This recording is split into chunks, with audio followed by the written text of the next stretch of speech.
ಅಜ್ಜಿಗೆ ವಿಷಯ ತಿಳಿಸೋಣ ಚರ್ರಿ ಅಂದ ಹರ್ಷ. ಬೇಡ ಬಾವ, ಎಲ್ರಿಗೂ ವಿಷಯ ತಿಳಿದ್ರೆ ದೊಡ್ಡ ರಾಧಾಂತವೇ ಆಗುತ್ತೆ. ನನಗೆ ಸಮಯ ಕೊಡು, ಮೊದಲು ನಾನು ಸಮಾಧಾನ ಮಾಡ್ಕೊಳ್ಬೇಕು. ಮತ್ತೆ ಮತ್ತೆ ಹೇಳ್ತಿದ್ದೀನಿ, ತಾಳಿ ಕಟ್ಟಿದ ತಕ್ಷಣ ಇಷ್ಟ ಇಲ್ಲದಿದ್ರೂ ಈ ಸಂಬಂಧವನ್ನು ನೀನು ಒಪ್ಕೊಳ್ಬೇಕು ಅಂತೇನಿಲ್ಲ ಚರ್ರಿ. ಅವನು ಬೇಕಂತಲೇ ಹೀಗೆ ಮಾಡಿದ್ದಾನೆ ಅಂದ ಹರ್ಷ. ಬಾವ, ಅವನಿಗೆ ನನ್ನ ಮೇಲೆ ಅಷ್ಟೊಂದು ಕೋಪ ಯಾಕೆ?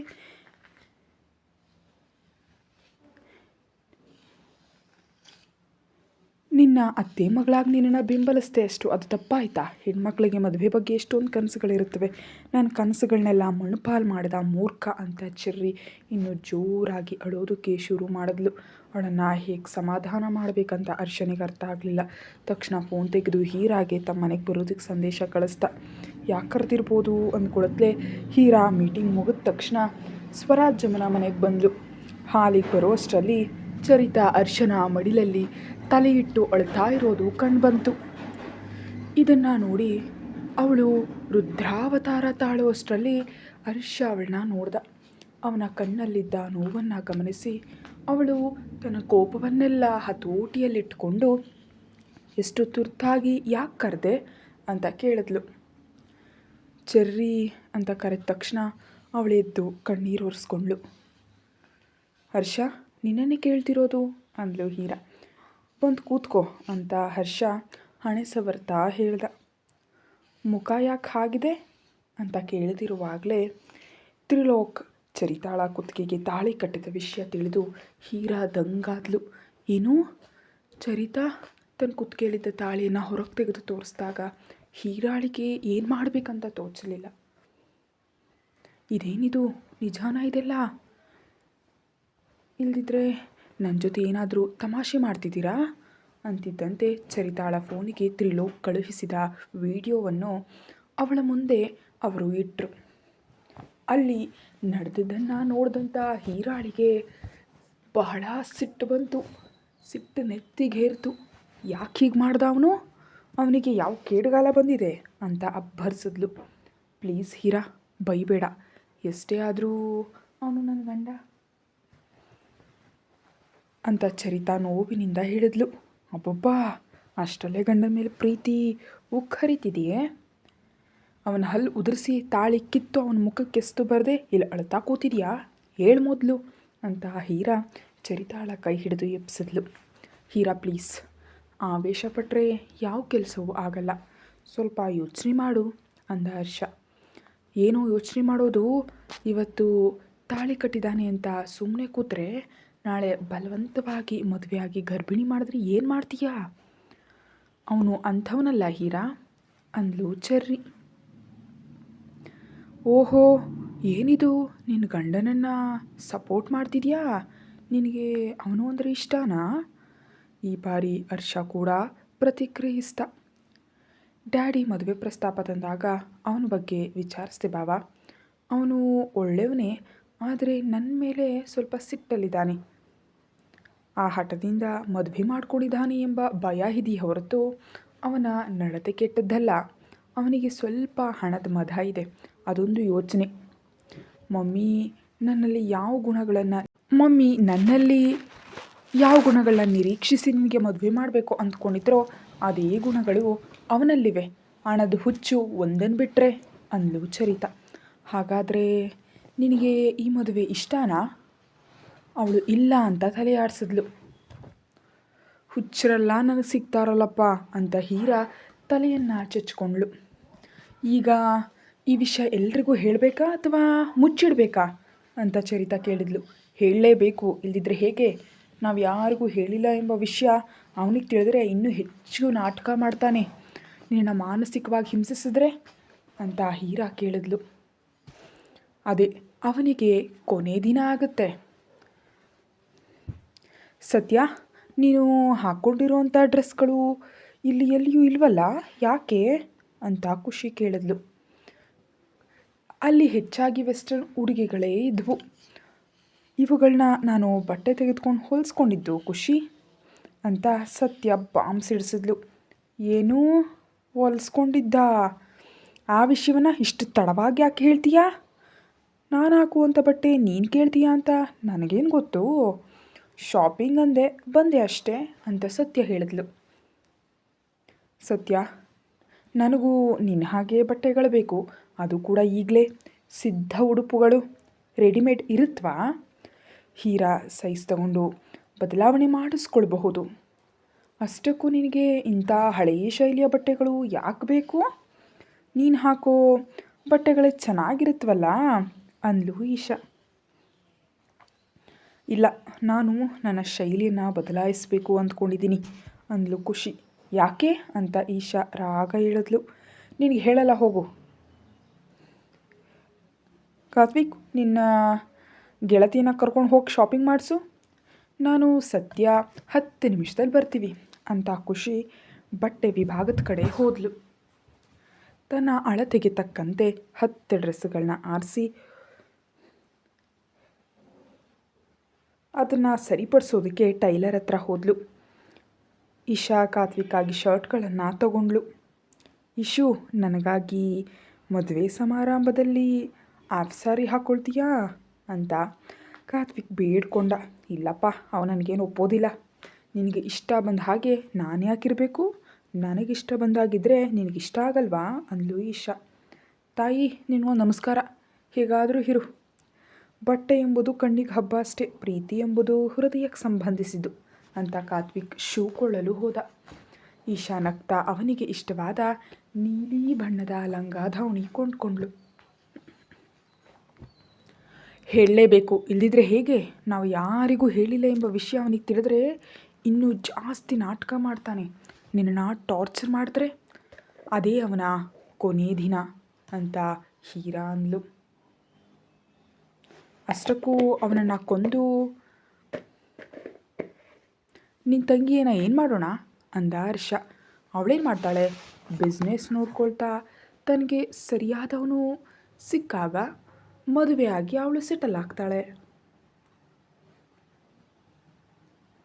ಅದಲ್ಲ, ನಿನ್ನ ತಂಗಿ ಈಗಾಗಲೇ ಆ ತ್ರಿಲೋಕಕ್ಕೆ ಬಿದ್ದು ಹೋಗಿದ್ದಾಳೆ ಅಂದಾಗ ಹೀರಾ ಕರಿಬೇಡ ಅಂತ ಚರಿತಾಳ ಪರವಾಗಂದ್ಲು. ನೋಡಿದ್ಯಾ ಗಂಡನನ್ನು ಹೇಗೆ ಬೆಂಬಲಿಸ್ತಿದ್ದಾಳೆ? ಇಂಥವಳ ಮನಸ್ಸನ್ನು ಮುರಿತೀಯಾ ಅಂತ ಹರ್ಷ ಕೇಳ್ದ. ಹೀರಾ ಫೋನ್ ರಿಂಗ್ ಆಯಿತು. ಅಮ್ಮ ಅಂದ್ಲು. ಎಲ್ಲಿದೆಯಾ ಹೀರಾ? ಆಫೀಸ್ ಮಮ್ಮಿ, ಸಂಜೆ ಮೆಹಂದಿ ಹಚ್ಚೋರು ಬರ್ತಿದ್ದಾರೆ, ಬೇಗ ಮನೆಗೆ ಬಾ. ಸರಿ ಮಮ್ಮಿ, 1 ಗಂಟೆಯಲ್ಲಿ ಕೆಲಸ ಮುಗಿಸಿ ಬರ್ತೀನಿ. ಅನ್ವಿಕಾ ಫೋನ್ ಇಟ್ಲು. ಚರಿತಾ, ಮನೆಗೆ ಹೋಗೋಣ, ಮೆಹಂದಿ ಕಾರ್ಯಕ್ರಮದಲ್ಲಿ ಪಾಲ್ಗೊಂಡ್ರೆ ನಿನ್ನ ಮನಸ್ಸು ಸರಿಯಾಗತ್ತೆ ಅಂದ್ಲು ಹೀರಾ. ನಾನು ಬಂದರೆ ಈ ತಾಳಿ ಯಾರ ಕಣ್ಣಿಗಾದರೂ ಬಿದ್ದರೆ ಅಮ್ಮೋ ಅಂತ ಚರಿತಾ ಹೆದರಿದ್ಲು. ಅದಕ್ಕೆ ಕಾಲರ್ ಇರೋ ಬಟ್ಟೆ ಹಾಕೋ ಅಷ್ಟೇ, ಬರದೆ ಮನೆಯಲ್ಲಿ ಒಂಟಿಯಾಗಿ ಅಳ್ತಾ ಕೂತ್ಕೊಳ್ತೀಯಾ ಅಂದ ಹರ್ಷ. ಬರ್ತಾಳೆ ಬಿಡು, ಹಸಿವಾಗ್ತಿದೆ. ಆ ತ್ರಿಲೋಕ್ ಕೊಟ್ಟ ಶಾಕ್ಗೆ ಹಸಿವನ್ನೇ ಮರೆತು ಹೋಗಿದ್ವು. ಅನ್ವಿಕಮ್ಮ ಬೆಳಗ್ಗೆ ತಿಂದು ಹೋಗು ಅಂದರು, ಕೇಳದೆ ಬಂದಿದ್ದಕ್ಕೆ ಹೊಟ್ಟೆ ಚುರುಗುಡ್ತಾ ಇದೆ ಅಂದ ಹರ್ಷ. ಸರಿ, ಏನಾದರೂ ಅಡುಗೆ ಮಾಡ್ತೀನಿ. ಮಮ್ಮಿಗೆ ಹೇಗಿದ್ರು 1 ಗಂಟೆಯಲ್ಲಿ ಬರ್ತೀನಿ ಅಂತ ಹೇಳಿದ್ದೀನಿ, ಆ ಸಮಯ ಇಲ್ಲೇ ಕಳೆಯೋಣ ಅಂತ ಹೀರಾ ಅಡುಗೆ ಮನೆಗೆ ಹೋದ್ಲು. ಅಲ್ಲಿ ಹಣ್ಣುಗಳು ಮತ್ತು ಮೊಸರು ಇದ್ದಿದ್ದರಿಂದ ಮಿಕ್ಸಡ್ ಫ್ರೂಟ್ ಸಲಾಡ್ ತಯಾರಿಸಿ ಬಂದ್ಲು. ಚರಿತಾಳನ್ನು ಮುಖ ತೊಳೆದು ಬಟ್ಟೆ ಬದಲಾಯಿಸ್ಕೊಂಡು ಬಾ ಅಂತ ಕಳುಹಿಸಿದ ಹರ್ಷ ಅಡುಗೆ ಮನೆಗೆ ಹೋದ. ಹೀರಾ ಹಣ್ಣುಗಳನ್ನ ಕತ್ತರಿಸ್ತಾ ಇದ್ಲು. ಅವಳನ್ನ ಹಿಂದಿನಿಂದ ಅಪ್ಕೊಂಡ ಹರ್ಷ, ನಾವು ಕೂಡ ಮದುವೆ ಮಾಡ್ಕೊಳ್ಳೋಣ ಬೇಬಿ, ಸುಲಭವಾಗಿ ಮುಗಿದು ಹೋಗುತ್ತೆ, ನಮ್ಮ ನಡುವಿನ ದೂರ ಕಡಿಮೆ ಆಗುತ್ತೆ ಅಂತ ಅವಳಿಗೆ ಕಿವಿಗೆ ಮುತ್ತಿಡ್ತಿರುವಾಗ ಹೀರಾ ಮೊಣಕೈಯಿಂದ ಗುದ್ದಿದ್ಲು. ಕೊಂದುಬಿಡ್ತೀನಿ, ನಿಮ್ಮಮ್ಮ ನನ್ನನ್ನು ಎಷ್ಟೆಲ್ಲ ಮಾತಂದಿದ್ದಾರೆ, ಅವೆಲ್ಲ ನೆನಪಿದೆ. ಅವ್ರು ನನಗೆ ಸೀರೆ ಉಡುಗೊರೆ ಕೊಡಬೇಕು, ನೀನು ಕಟ್ಟೋ ತಾಳಿಯನ್ನು ಅವರೇ ಆರಿಸಿ ತರಬೇಕು, ಎಲ್ಲರ ಮುಂದೆ ಗೌರವವಾಗಿ ವೇದ ಮಂತ್ರಗಳ ನಡುವೆ ನನ್ನನ್ನು ನಿನಗೆ ದಾರಿ ಎರೆದು ಕೊಟ್ಟರೆ ಮಾತ್ರ ನಾನು ಒಂದಾಗೋದು, ಅಲ್ಲಿವರೆಗೆ ಎಲ್ಲವನ್ನ ದೂರ ಇಡು ಹೇಳಿ ಮಿಕ್ಸರ್ ಆನ್ ಮಾಡಿದ್ಲು. ಹರ್ಷ ಅವಳನ್ನ ತನ್ನ ಕಡೆ ತಿರುಗಿಸ್ಕೊಂಡು ಇಬ್ಬರ ತುಟಿಗಳನ್ನು ಒಂದು ಮಾಡ್ದ. ಅಲ್ಲಿ ಹಣ್ಣುಗಳು ನುರಿತಿದ್ರೆ ಇಲ್ಲಿ ತುಟಿಗಳು ಒಂದಾಗಿದ್ವು. ಮಿಕ್ಸರ್ ಮೋಟಾರ್ ಬಿಸಿಯಾಗಿ ಶಬ್ದ ಮಾಡುವಾಗ ಅವಳನ್ನು ಬಿಟ್ಟ. ಎಷ್ಟೇ ಆದರೂ ನಿನ್ನ ತುಟಿಗಳ ರುಚಿ ಈ ಹಣ್ಣಿನ ರಸದಲ್ಲಿಲ್ಲ ಬೇಬಿ ಅಂತ ಕಣ್ಣು ಹೊಡೆದ. ಎಲ್ಲ ತಯಾರು ಮಾಡಿ ಮೂವರು ಕುಡಿದು ಮನೆಗೆ ಹೊರಟರು. ಇವೇನು ಚೆನ್ನಾಗಿಲ್ಲ ಸತ್ಯ ಅಂದ್ಲು ಖುಷಿ. ಇಲ್ಲಿಲ್ಲ ಖುಷಿ, ಸಣ್ಣ ಅಂಗಡಿಗಳಿಗೆ ಹೋದರೆ ನಮ್ಗೆ ಇಷ್ಟವಾದ ಬಟ್ಟೆ ಡಿಸೈನ್ ಸಿಗುತ್ತೆ. ಹಾಗಾದರೆ ನಡಿ ಹೋಗೋಣ.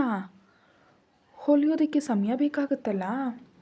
ಪರವಾಗಿಲ್ಲ, ಈಗ 2 ಜೊತೆ ಕೊಳ್ಳೋಣ, ದಿನ ಕಾಲೇಜ್ಗೆ ಹೋಗೋದಕ್ಕೆ ಹೊಲಿಸ್ಕೊಳ್ಳೋಣ ಅಂತ ಹೇಳಿ 2 ಜೊತೆ ಇಟ್ಕೊಂಡು ಉಳಿದವನ್ನು ಪ್ಯಾಕ್ ಮಾಡಿಸಿದ್ಲು.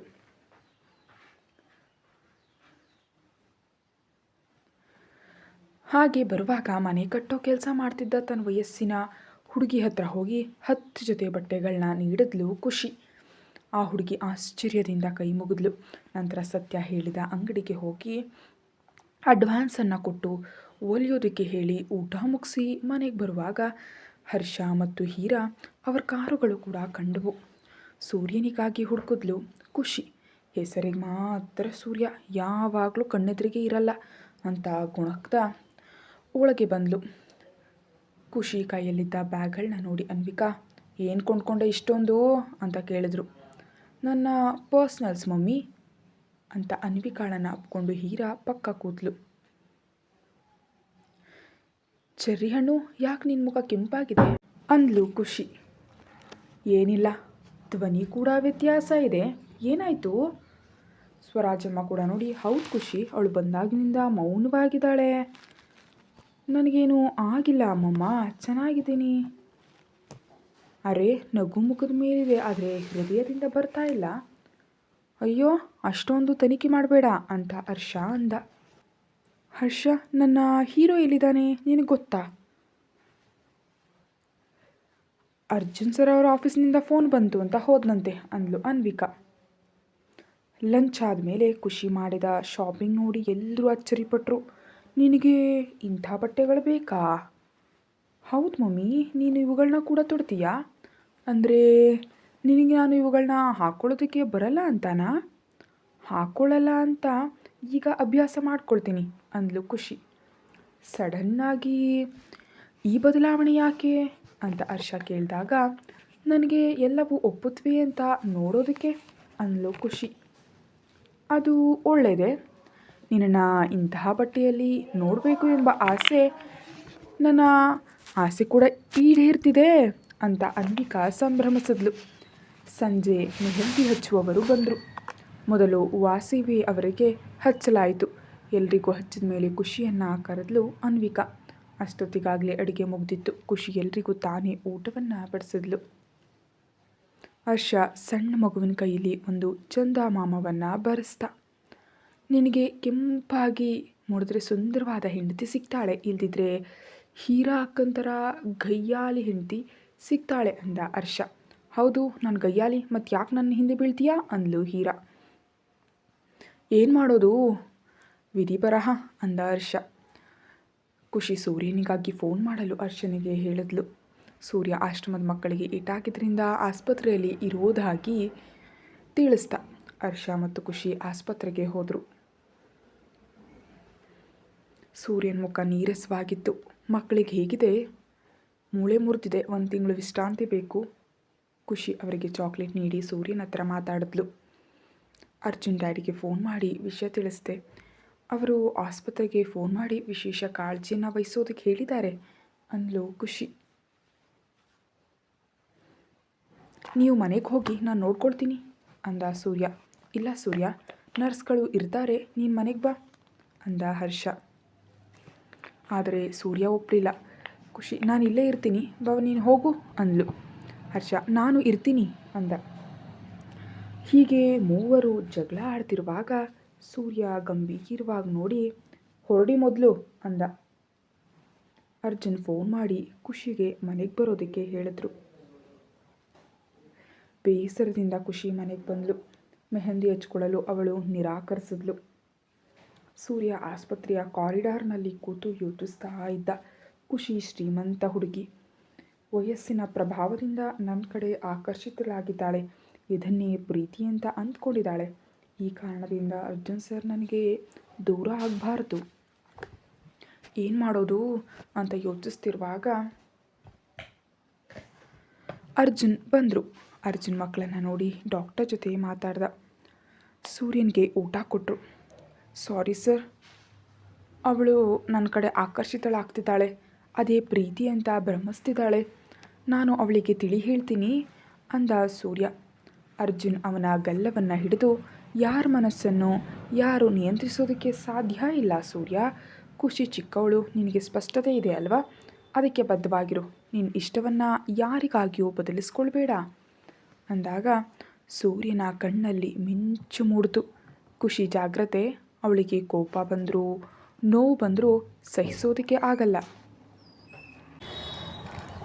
ಅವಳನ್ನು ನೋಯಿಸಬೇಡ ಅಂತ ಹೇಳಿ ಅರ್ಜುನ್ ಹೊರಟರು. ಸೂರ್ಯನಿಗೆ ತುಂಬಾ ಸಂತೋಷ ಆಯಿತು. ಅರ್ಜುನ್ ತಮ್ಮ ಪ್ರೀತಿಯನ್ನು ಒಪ್ಕೊಂಡಿದ್ದಾರೆ ಅಂತ ಅವನಿಗೆ ಅರ್ಥ ಆಯಿತು. ಅರ್ಜುನ್ ಮನೆಗೆ ಬಂದಾಗ ಅನ್ವಿಕಾ ಸೋಫಾದಲ್ಲಿ ಕೂತು ನಿದ್ದೆ ಮಾಡ್ತಾ ಇದ್ಲು. ಅವಳ ಕಾಲು ಕೈಗಳಲ್ಲಿ ಮೆಹಂದಿ ಇತ್ತು. ಅರ್ಜುನ್ ಅವಳನ್ನ ಎತ್ಕೊಂಡು ಹೋಗಿ ಹಾಸಿಗೆ ಮೇಲೆ ಮಲಗಿಸಿದ್ರು.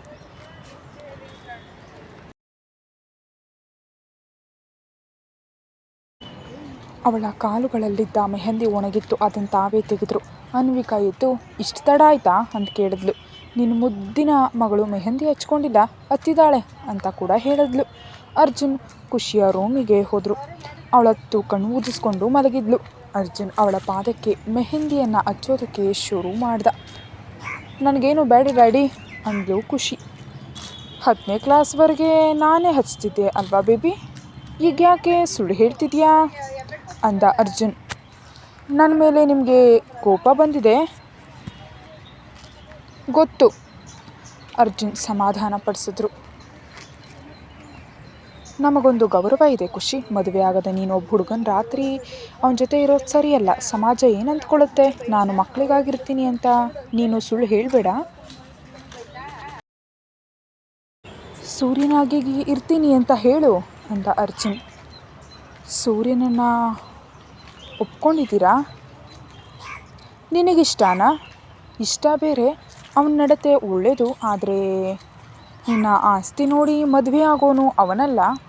ಅವನು ತನ್ನ ಕಾಲ ಮೇಲೆ ನಿಲ್ಲಬೇಕು ಎಂಬ ಹಂಬಲದಲ್ಲಿ ಇದ್ದಾನೆ. ಮಧ್ಯೆ ನೀನು ಅವನ ಗುರಿಯನ್ನು ತಪ್ಪಿಸ್ತಿದೀಯ ಬೇಬಿ. ಡ್ಯಾಡಿ, ನಾನೇನು ಮಾಡಿಲ್ಲ. ಸುಳ್ಳು ಹೇಳಬೇಡ ಬೇಬಿ. ಸೂರ್ಯನ ಸ್ವಾಭಿಮಾನ ನನಗಿಷ್ಟ, ಆದರೆ ನಿನ್ನದು ಪ್ರೀತಿಯೋ ಅಥವಾ ಆಕರ್ಷಣೆಯೋ ಅಂತ ತಿಳಿಬೇಕು. ಕೆಲವು ದಿನ ಅವನ ಜೊತೆ ಮಾತಾಡದೆ ಇರಬಲ್ಲಿಯಾ? ಇರ್ತೀನಿ ಡ್ಯಾಡಿ ಅಂದ್ಲು ಖುಷಿ. ಹಾಗಿದ್ರೆ ಸೂರ್ಯನನ್ನು ನಿನಗೆ ಒಪ್ಪಿಸ್ತೇನೆ. ಎಲ್ಲಿವರೆಗೆ? ನೀನು ಓದು ಮುಗಿದು ಬಿಸ್ನೆಸ್ನಲ್ಲಿ ಹೀರಾಳಿಗೆ ಸಹಾಯ ಮಾಡೋ ಮಟ್ಟಕ್ಕೆ ನೀನು ಬೆಳೆಯೋವರೆಗೆ. ಇದು ಕೇಳಿ ಖುಷಿಯ ಮುಖ ಸಣ್ಣದಾಯಿತು. ಅವಳು ಮೆಹಂದಿಯನ್ನು ಬೇಡ ಅಂತ ತೊಳೆದುಕೊಂಡು ಅಳುತ್ತಾ ಕೂತ್ಲು. ಮಾರನೇ ದಿನ ಮರುಮದುವೆ ಕಾರ್ಯಕ್ರಮ. ಪೂರ್ತಿ ಸಮಾರಂಭಕ್ಕೆ ಎಲ್ಲ ಸಿದ್ಧವಾಯಿತು. ಅನ್ವಿಕಾ ಎಲ್ರಿಗೂ ಬಟ್ಟೆ ನೀಡಿದ್ಲು. ಸೂರ್ಯ ಅಂದು ಬರೋದಕ್ಕಾಗಲಿಲ್ಲ. ಬೆಳಿಗ್ಗೆ ಅನ್ವಿಕಾ ಇದ್ದು ಸೀರೆ ಉಟ್ಕೊಂಡು ಖುಷಿಯಲ್ಲಿ ಅಂತ ಕೇಳಿದ್ಲು. ಅವಳು ಮುಂಬೈಗೆ ಫ್ಯಾಷನ್ ಶೋಗೆ ಹೋಗಿದ್ದಾಳೆ ಅಂದರು ಅರ್ಜುನ್. ಅನ್ವಿಕಾಳಿಗೆ ಸಿಟ್ಟು ಬಂತು. ಮನೆಯಲ್ಲಿ ಇಂತಹ ಕಾರ್ಯಕ್ರಮ ಇರುವಾಗ ಯಾಕೆ ಕಳಿಸಿದ್ರಿ? ನನಗಿಷ್ಟ ಇಲ್ಲ ಅಂತ ಅತ್ಲು. ಅರ್ಜುನ್ ಅವಳಿಗೆ ಅದು ಒಳ್ಳೆಯ ಅವಕಾಶ ಅಂತ ಹೇಳಿ ನಾಳೆ ಬರ್ತಾಳೆ ಅಂದರು. ಅನ್ವಿಕಾ ಕೋಪದಿಂದ ಹರ್ಷನಿಗೆ ಫೋನ್ ಮಾಡಿ ವಿಷಯವನ್ನು ತಿಳಿಸಿದ್ಲು.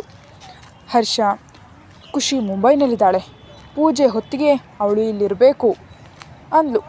ಅರ್ಜುನ್ ಬಂದು ಹರ್ಷನಿಗೆ ಏನೂ ಮಾಡಬೇಡ ಅಂತ ಸನ್ನೆ ಮಾಡಿದ್ರು. ಅವಳು ಇನ್ನು ಮುಂದೆ ಅಲ್ಲೇ ಓದ್ತಾಳೆ ಅಂಥೇಳಿ ಅರ್ಜುನ್ ಜಾಗಿಂಗ್ಗೆ ಹೊರಟರು. ಅನ್ವಿಕಾಳಿಗೆ ಏನು ಮಾಡಬೇಕಂತ ತಿಳಿದೇ ಸುಮ್ಮನಾದ್ಲು. ಕತೆ ಮುಂದುವರಿಯುತ್ತೆ. ಹೆಚ್ಚಿನ ವಿಡಿಯೋಗಾಗಿ ಚಾನಲ್ಗೆ ಸಬ್ಸ್ಕ್ರೈಬ್ ಮಾಡಿ ಮತ್ತು ವಿಡಿಯೋವನ್ನು ಮುಂಚಿತವಾಗಿ ನೋಡಲು ಚಾನಲ್ಗೆ ಮೆಂಬರ್ಶಿಪ್ ತಗೊಳ್ಳಿ. Thank you.